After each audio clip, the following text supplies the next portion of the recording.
All of you should know about stem cell banking. What are these stem cells? If you know how the name stem cell comes, then you will remember better. In a plant, from the stem, anything can come. A branch can come, a leaf can come, fruit can come. So that the stem has the capacity to produce anything. Similarly, there are some cells in our body which can differentiate into any cell. It can differentiate into a brain cell, it can differentiate into a heart muscle cell, it can differentiate into a bone cell. So, any cell it can differentiate into.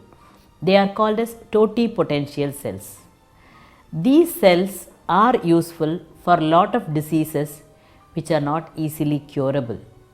So, if these cells are stored, the child, its siblings, its parents and its blood relatives can use the cells whenever needed. The stem cell banks are now available in India. The charges are a little heavier, but if we can afford to, that is a good option to store. This is like life insurance.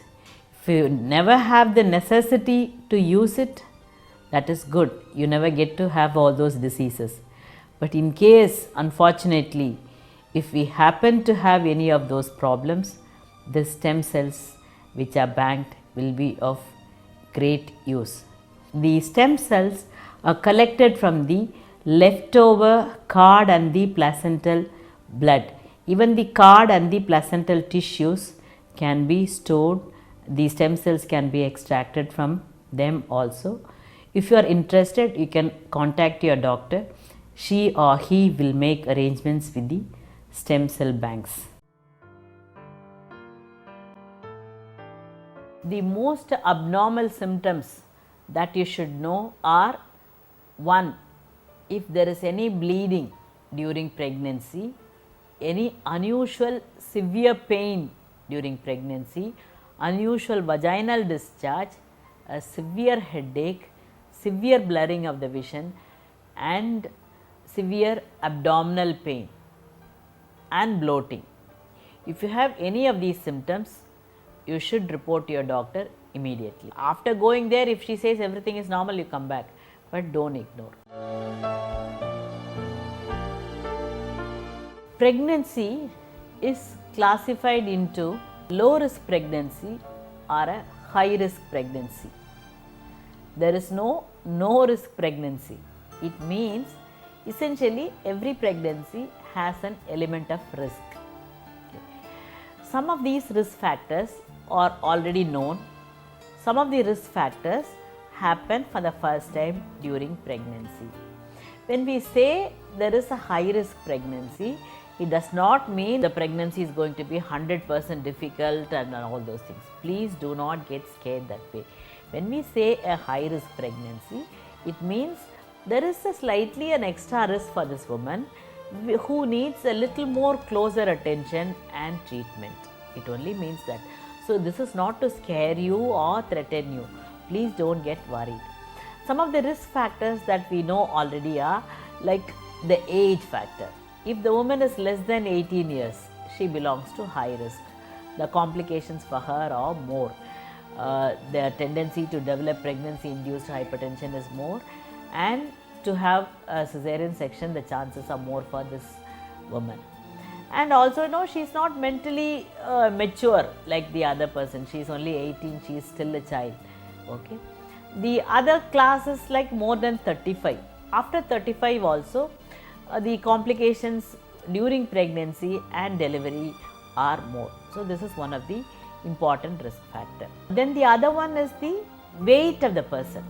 If the person belongs to a BMI of less than 19, she is undernourished. This woman may not be able to put up with the difficulties of pregnancy easily, and her child also will be a little growth retarded.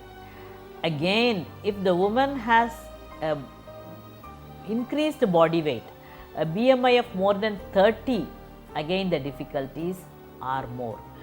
Obesity per se can produce lot of problems. Then the height of the woman. If the woman is very short, about say 5 feet and 2 inches or less, her pelvis is also going to be small, and then the chances for cesarean section are more in this lady. If the woman has had repeated abortions before, again the risk is a little more than the person who has not had any abortions.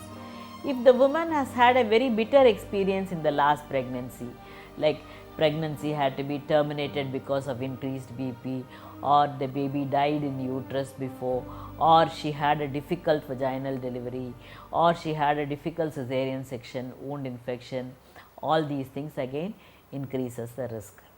If the woman has had a previous cesarean section or any other surgery on the uterus, then again the risk is more. Apart from these factors, the conditions during the present pregnancy, okay, at the onset of pregnancy, if she has had bleeding, then she belongs to high risk. If there are twins, it belongs to high risk. If the placenta is in the lower part of the uterus called placenta previa, then she belongs to high risk. As these things again can be found out in the initial months of pregnancy. As the pregnancy advances, if there is over distension of the uterus, if the baby is very big or if the baby is very small and the fluid around is less, they again see whether it is very big or very small, both are riskier. And if the presentation of the baby is abnormal, again the risk is more.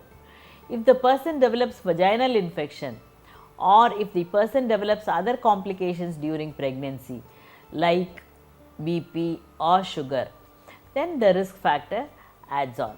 So, whatever it is, as I said, please don't get worried, don't get scared.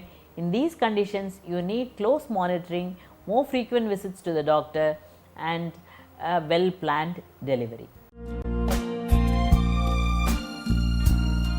Most of the times, you end up with what you want or think, provided it is practical and you have taken all the steps to attain it. The universe conspires to give what you want to achieve. Similarly, during pregnancy, our aim is to have a healthy baby and a healthy mother.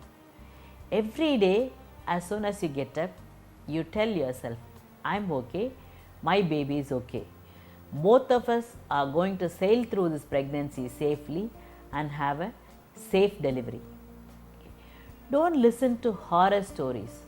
See, many people, especially people around, don't understand they should not tell horror stories to the pregnant women.